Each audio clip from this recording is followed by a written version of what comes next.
We're gonna do a song that you never heard before. The volume. Hear the drummer get wicked.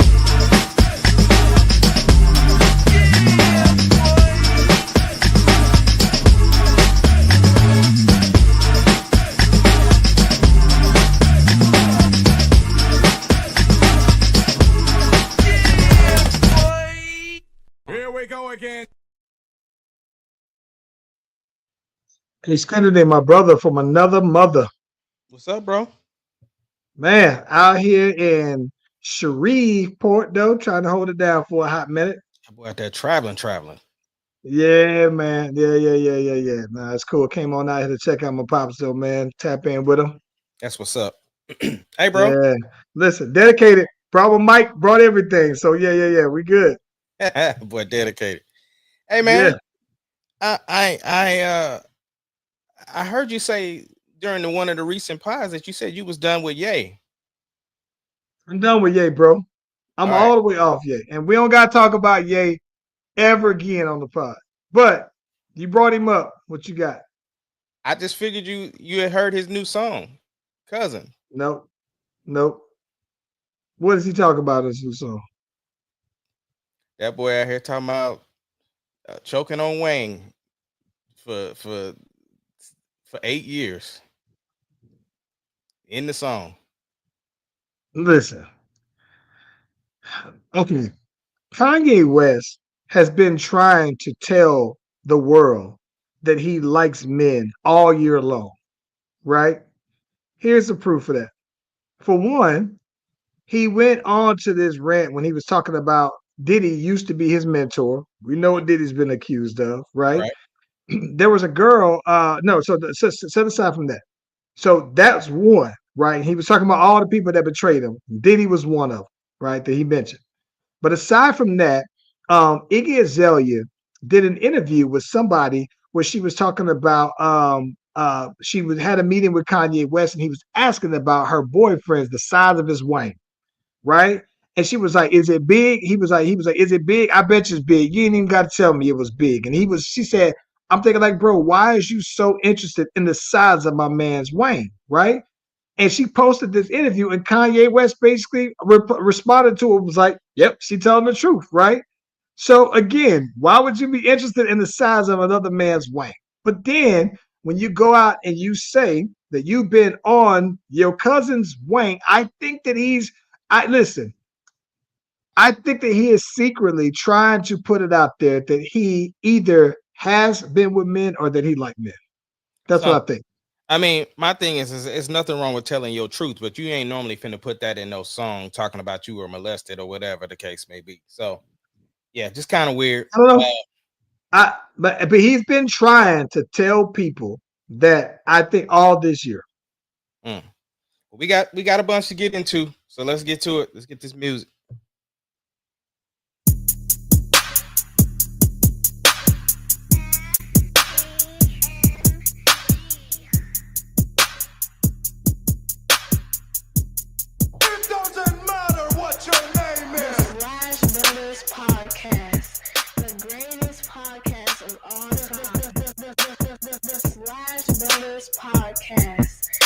The greatest podcast of all time. Yep.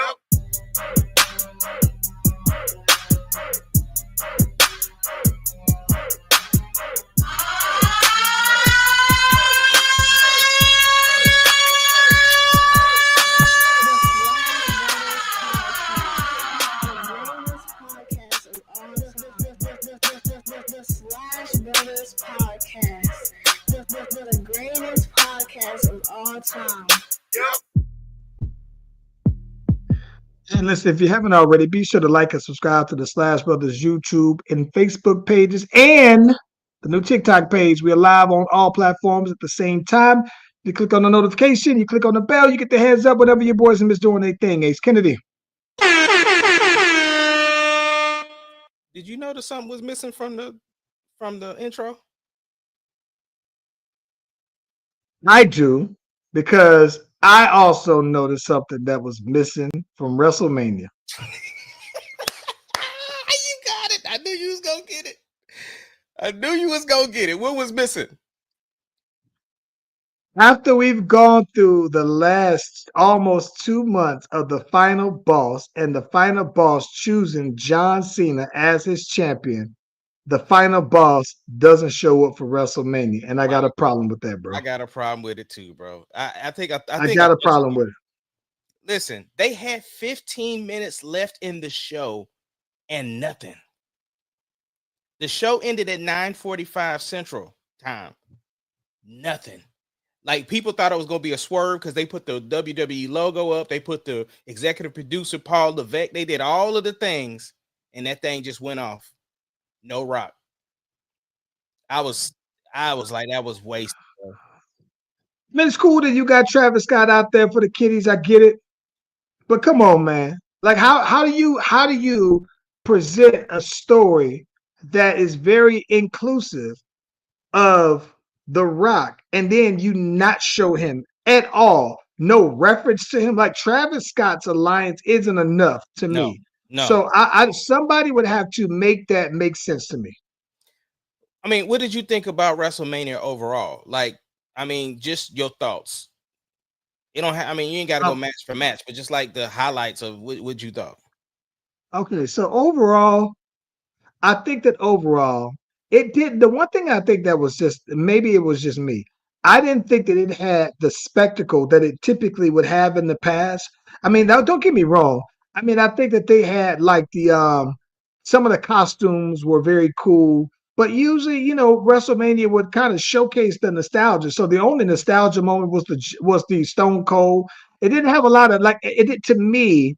It was weird because it just didn't. I don't think that it had the same pop, but I thought that overall the matches felt very much like Raw level matches, bro. I thought that every single match that was on there, you could have gotten the same match on Raw, and on some level, not even the good Raw matches. Some of those were just mid card matches.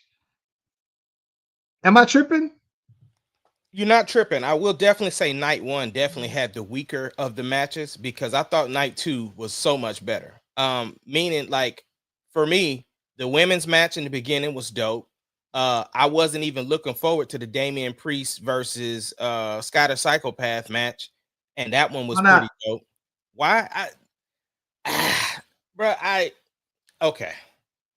So my Tony Parker award goes to Damian Priest, bro. Like, I don't know why I don't like him. Like, it's not like I dislike him as a person. I think if I saw him I would definitely, show him respect that he deserves. Like, can't do what he do. I think, everything. I don't like his gimmick. I'm gonna be honest. I know this is gonna be kind of weird. I didn't know your boy was Puerto Rican, bro. When I first saw him, I thought he was Native American, bro. You thought he was Tatanka? I thought, I was thinking like Brave Star. Oh my God, I feel bad even saying that, but I'm just saying I really thought he was Native American. I did not think. Yeah, that was. So when they started promoting him with Bad Bunny and stuff, then I was just like, oh, okay. I don't know. Again, no disrespect to Damian Priest, but I'm not in love with his character, bro. He's borderline Baron Corbin-ish to me, bro. Like, Baron Corbin that's harsh, bro. It is, but I'm just saying, as far as the character, because no matter what they did with Baron Corbin, it just didn't work. And again, I can't do what he do, and Baron Corbin did the best he could do with whatever gimmick they gave him, but it just, I don't know, man. But I will say I did respect the fact that at least, because and apparently Scott Psychopath feels the same way, because he was like, look, I was in the title picture the whole year, and then for WrestleMania, y'all give me Damian Priest to fight, and he's like, and he can't even, like, how is he supposed to even say that? Like, because that's low-key disrespectful. Like, I don't want to wrestle him. Right. Like, anybody would have been like, listen, I just want to be on the WrestleMania card. I don't care who I fight.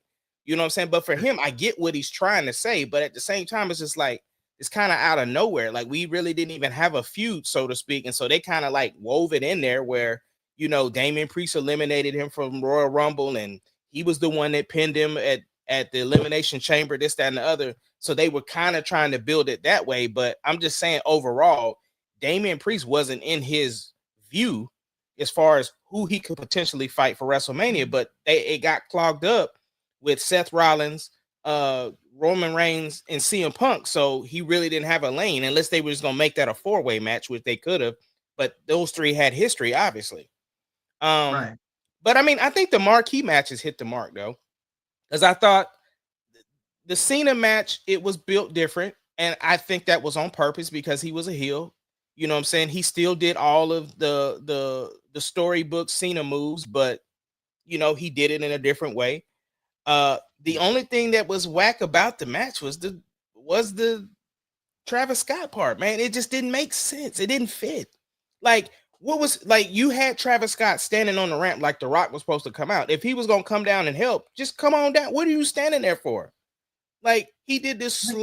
Listen, let me tell you, I hated how long his intro was. Facts. I hated how long it took. Like, to me, he could have just ran out there, and I thought that it would have just had more pop. But when you let him go out there, this is my thing. See, this is the thing that when people think was wrestling's fake.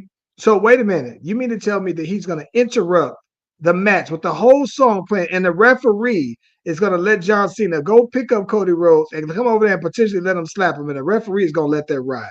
Like, that's the part that I didn't like. It just didn't look realistic to me. And even then, though, man, if you, I don't get it. Like, I just thought that I would have been more glad that, all right, let's say that Travis Scott comes out there, tries to interfere, and it don't work. But then The Rock comes out there and it does actually work. Then I'm thinking, like, all right, you know what? That means that The Rock is basically saying, you my champion, so I'm putting all my money behind you, and then I'm cool with that, though, man. But it was trash. If that was the case, just let Cena win by itself, bro. Like, it was pointless for that interruption. You know, you could have still had the same moment where Cody was going to decide to hit him with the belt or not. He low blow him and then do his thing and pin him out. I was just like, womp womp. I mean, now that was the right outcome to me. And the WWE did such a poor job with hiding who was going to win the match, bro. Poor job. Think about it. What was the sponsor of WrestleMania? Well, that match. The drumsticks. Drumstick. What was on the drumsticks belt? John Cena. Saw that. I saw that, but hold on. They went a step further. That wasn't it. Then they had the drumstick commercial. Who was the star of the drumstick commercial? I didn't see the commercial. John Cena. Hold on. They went further than that. They advertised the Raw after Mania. Who was supposed to be on Raw after Mania? Well, I'm assuming John Cena. Also John Cena was also on Pat McAfee the next day. Yeah, he was. And they went a step further than that. Cody Rhodes, it was advertised that Cody was taking some time off after WrestleMania. What champion takes time off after WrestleMania? So they did a poor job of even letting people, like, we knew the outcome. And to get it is the right outcome. We talked about this weeks ago. If you're going to have anybody break Ric Flair's record, it has to be John Cena. Well, I got a question. Does this now make John Cena the GOAT? I don't think it. I don't think this changes anybody's mind, right? The number of I don't. I think if you would have, this is why. If you would have let John stay John the whole time, I think so, right? But I think anybody who still thinks Stone Cold is the GOAT, that's still your GOAT. If you still think The Rock is your GOAT, that's still your GOAT. If you think Hogan is your GOAT, it's still your GOAT. No, so let me tell you, I think the opposite. And I'm going to tell you why. I think that for me, and I don't want to be a prisoner of the moment because sometimes I can be. I think that if I had Ric Flair, no. I think that if I had Ric Flair as number one, which I don't remember if I did, but I do think that it pushed John Cena to go. At the end of the day, John Cena is the GOAT now. John Cena is better than Hulk Hogan. In terms of the superstardom, as a wrestler star, as a WWE star, He is better than Hulk Hogan. And I think that him also having the 17 times tops Ric Flair as well. I think that even though Ric Flair, when it comes to the promo aspect, is second to none, but John Cena was the close second. And I think that the now this does do it for me. It makes him the GOAT. I think John Cena is now the GOAT. I can see Over The Rock, over Stone Cold. See, I can see why you would say that because you switched from Jordan to LeBron. So for me, like I said, there's nothing LeBron can do. Well, I told you there would be something he could do, but it is not going to happen. So for me, Jordan, it doesn't matter what essentially what LeBron does. Jordan is still my GOAT, right? But I can understand why you would say that because he has all the accolades to be placed over Jordan. And not just that, what I can appreciate is that even though they seem like they are giving it to him as a send-off, I still respect that it's like to me, this is like his last Tom Brady Super Bowl ring, where you win it so far after the last time you won one that's impressive to me. So yeah, for me, it moves him to where I think that his resume is updated now to where it's GOAT. I mean, he updated his resume. But that's the thing. For me, though, John Cena isn't far off. Anyway, he's on my Mount Rushmore. You know what I'm saying? Sure. So, yeah, like I said, for me, you know, it's weird because I grew up such a Hogan guy, and he's just turned out to be such a POS that he's moved so far down. Like and that's really tough because I typically don't allow somebody's personal life to affect their professional life, but Hogan is just sliding hard, bro. And well, I think that the reason why, I think the reason why is because unlike times when we talk about like R. Kelly and we are separating the man from the music, I think that Hulk Hogan's recent turn, right, has been associated with him being Hulk Hogan. It ain't like it's Terry Bossa or whatever. His things are as Hulk Hogan. So I think that it's more visible now. No, I get it. I mean, yeah. Listen, I think that overall, though, here's the thing. I think the one thing that I'm gonna tell you this of all, right? I thought that the reason why, if I had to rate this Raw, I would give it a B minus. And it's, I think that the to me, surprisingly, the match that I thought was the big, oh, this is a crowning Raw, a WrestleMania moment. Of all things, was probably Dominic Mysterio winning. It was the biggest surprise. It was the one that I thought had the more grand finish. It had the more grand interest because, again, nobody thought that he was going to win. And then the crowd actually cheered for him when he won. So I thought of all things, it was, I mean, outside of John Cena, of course, winning, I thought that the Dominic Mysterio was the biggest surprise. And I think to me was it was only two true Raw moments. And I thought that was it. WrestleMania, Golly. I don't know about that. I had to disagree a little bit. I think the Joe Hendry thing was pretty dope. I know you didn't know who he was, but it's a big deal. Like that was a big deal. I thought they handled it poorly because that's somebody else's champion that you allowed somebody from WWE to beat in 4 minutes. So that's a whole nother thing. I thought the man coming back was dope. I thought the man coming back was dope. The Seth Rollins turn was dope. I didn't see that come. Like I didn't all the way see that coming. I saw him maybe swerving on CM Punk, but I didn't see him swerve on OTC as well. I got a question for you then. Mm-hmm. What then does the future of WWE looks like for their heavyweight contenders? Because again, you think you had the Scottish Psychopath out there, and he just kind of got marked out. But now you got Roman Reigns, you got Cody Rhodes, now you got CM Punk, you got Seth Rollins, right? And there was this rumor that Brock Lesnar would also be sliding back. But let's say even aside from that, because Brock doesn't come back without being the champion. Right. But here's my thing, though. What happens? What is the direction then? Oh, this is so easy. So easy. Because see, right now, Roman doesn't need the belt. And you got CM Punk in the mix, and you got Seth Rollins in the mix. Those are your heavyweights. The story right now is John Cena. Everybody's trying to get the belt off of him before he retires because he said he's taking the belt home. So who was his first opponent? Randy Orton comes in there, RKO's him. That's a great first match. That's a great first match.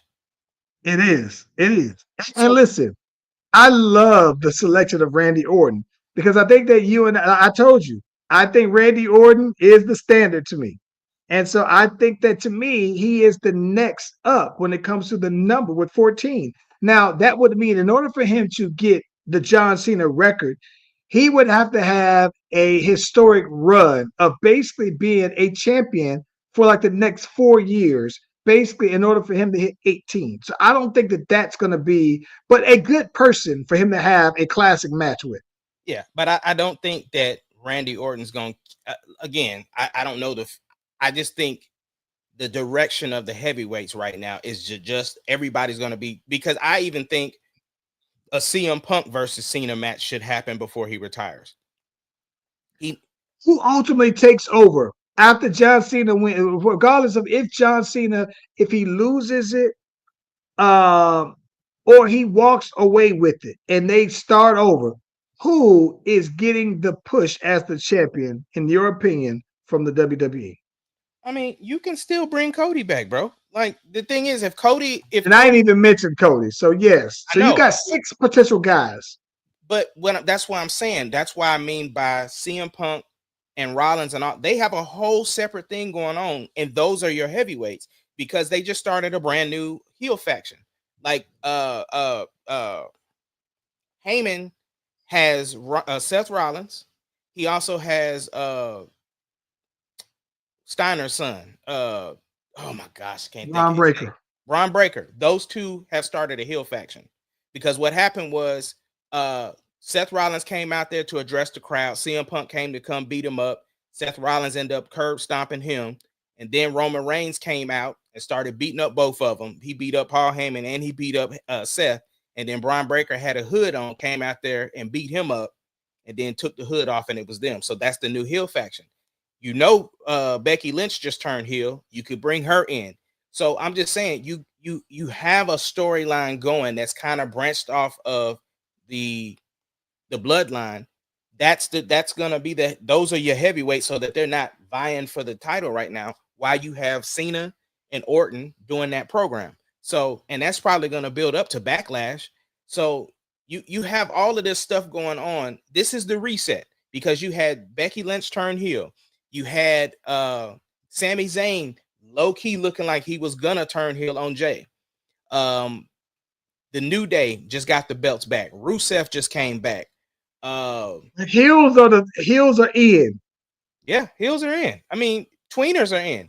The thing is, the crowd, like when Becky Lynch turned on that girl after they got the initial boo out the way, bro, they was like one more time. So she went right back in the ring and man slammed her again, bro. So it's just like they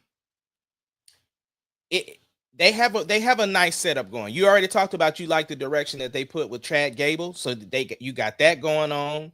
Love the Chad Gable. Listen, I thought Chad Gable was one of those people to me that you could have just, if you would have just said, oh, they just downsized and they let him go, he would have been one that I wouldn't have even thought anything of. But this particular thing, him as a luchador, is hilarious. And I think that it's probably, it's one of those things where it shows his true athleticism to me, though, man. I like it for some reason. It just works for me, though. I don't know why I'm entertained by it, but I like it.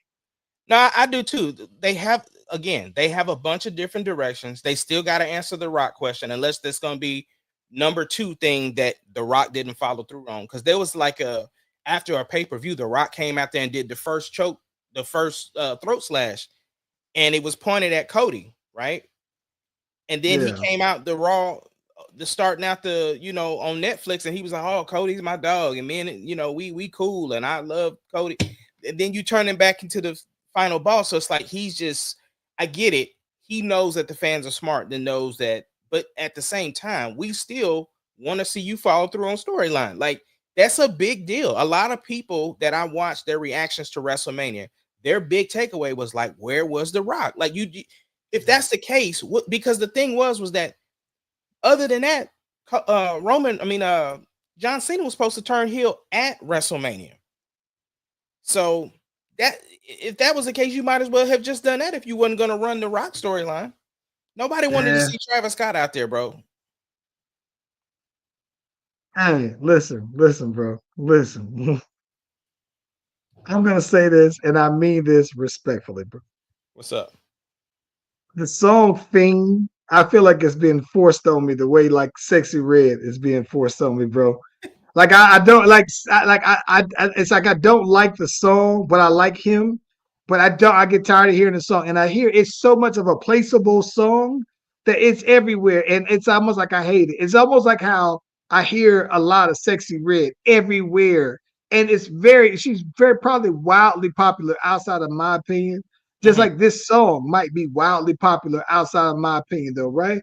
But it's being forced on me, though, man. I feel like I did not sign up for this, bro. I mean, I get it. They love that song too, because WWE has used the hell out that song. They've used the hell out of that song, and I feel like it's being forced on me, and I don't know who asked for it. I didn't. But the crazy part is you don't like that song, and you don't like that Lil Uzi Vert song either.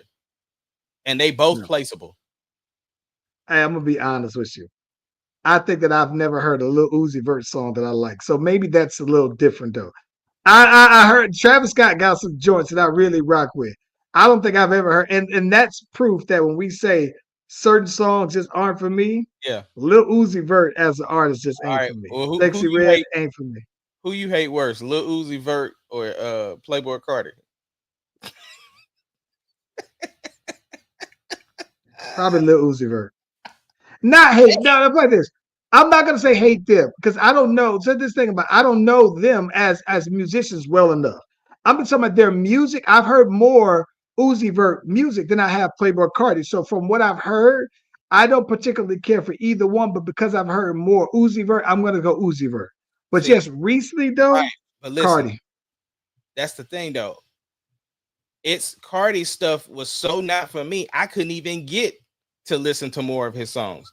So I don't even know if I like him less because I couldn't even get I heard 10 seconds of his song on the new album and had to just turn it off. I felt like Shannon Sharp on Undisputed. Skip.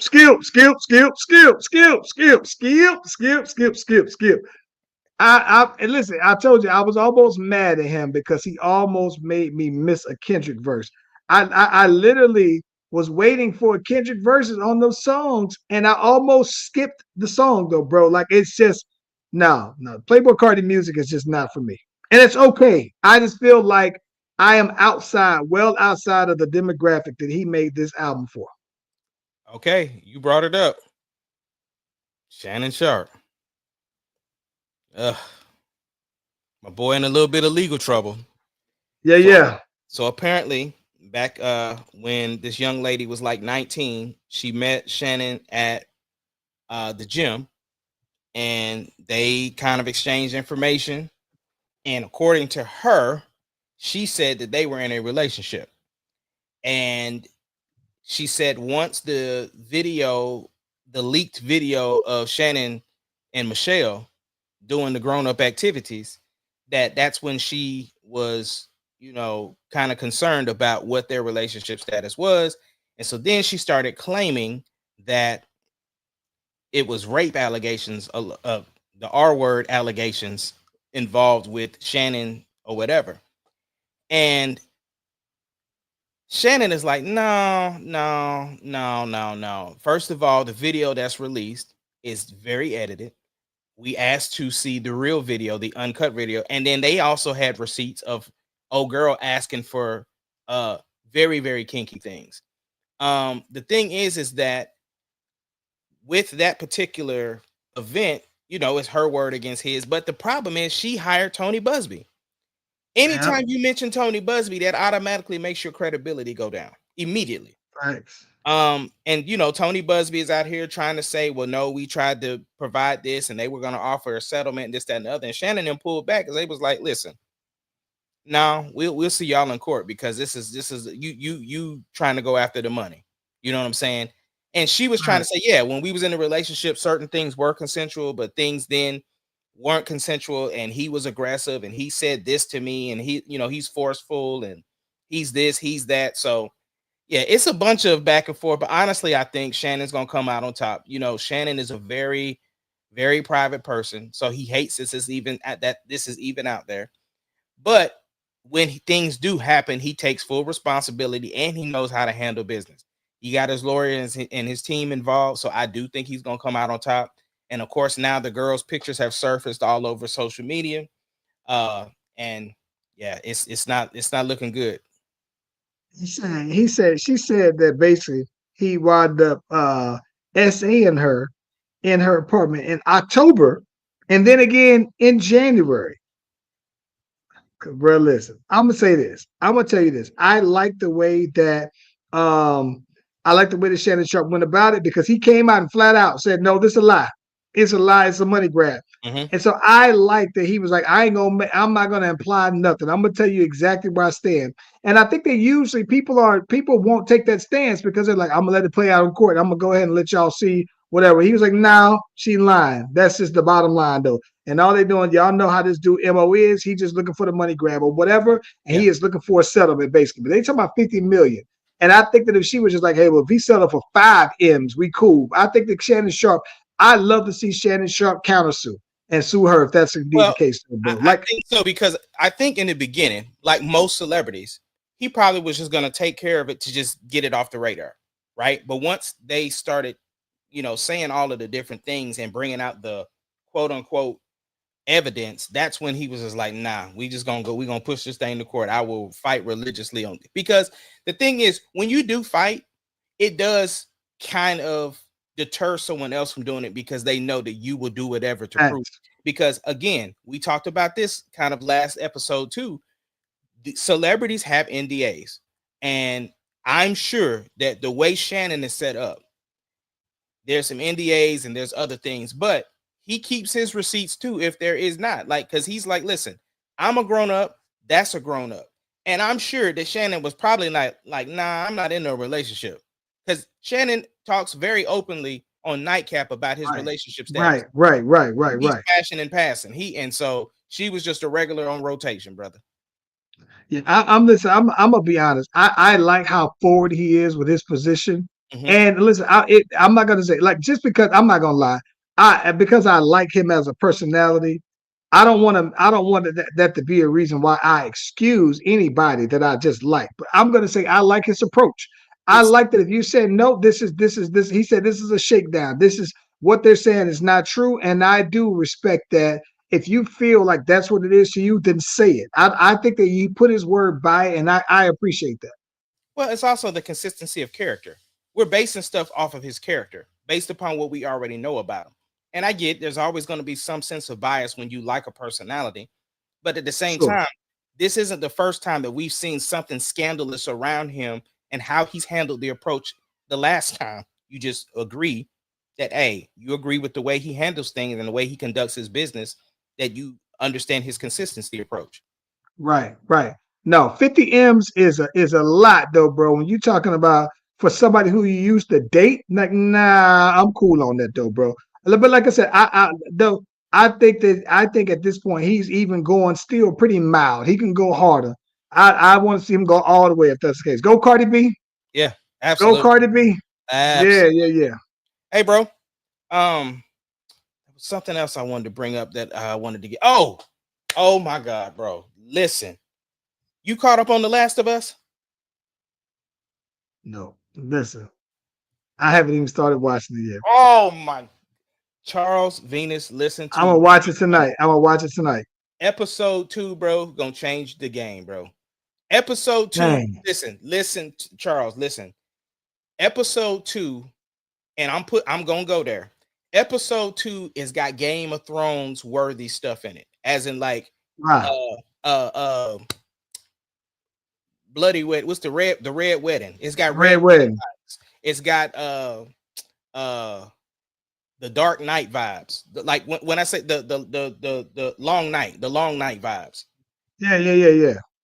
There's other things I could mention, but now I'd be spoiling some stuff. I'm just saying I'm gonna watch it tonight, bro. Listen, episode 2. I'm just telling you, you ain't gonna be. I was in disbelief. That's all I can say, bro. It was, and the first episode was good, but it was just kind of like, all right, we getting back into it, you know. But episode 2 reminded me why this show was so dope, bro. I was like, yeah, I'm glad that people aren't spoiling it on Facebook. Like they just said, yo, The Last of Us. I haven't seen anybody say anything about it. Okay, yeah, they've been referencing it, but they haven't spoiled what actually happened, and I respect that. I'm glad about that. So, Yeah, what you got going on for the week, bro? man, for the week, I'm finally gonna get to check out Sinner soon, so I'm excited about that. Other than that, man, just trying to get back a different routine. I'm definitely gonna be trying to get back in the gym soon. I'm definitely gonna be trying to get back in the lab soon. Things are gonna finally start to kind of try to mellow out. So that's what I'm looking forward to. So that's all I'm trying to work towards this week. And of course, I'm watching my Boys.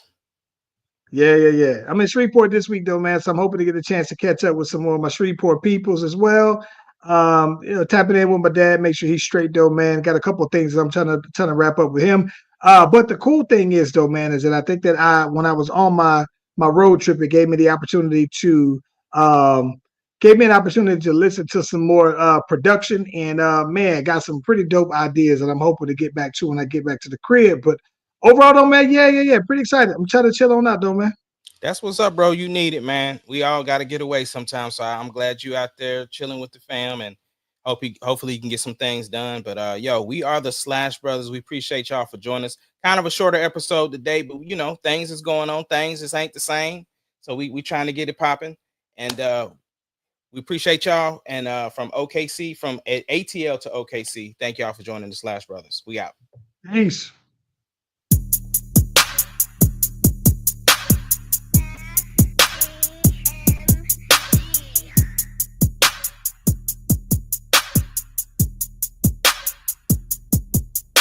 The Slash Brothers Podcast, the greatest podcast of all. Still missing the rock. The Slash Brothers Podcast, the greatest podcast. Can you dig it, sucker?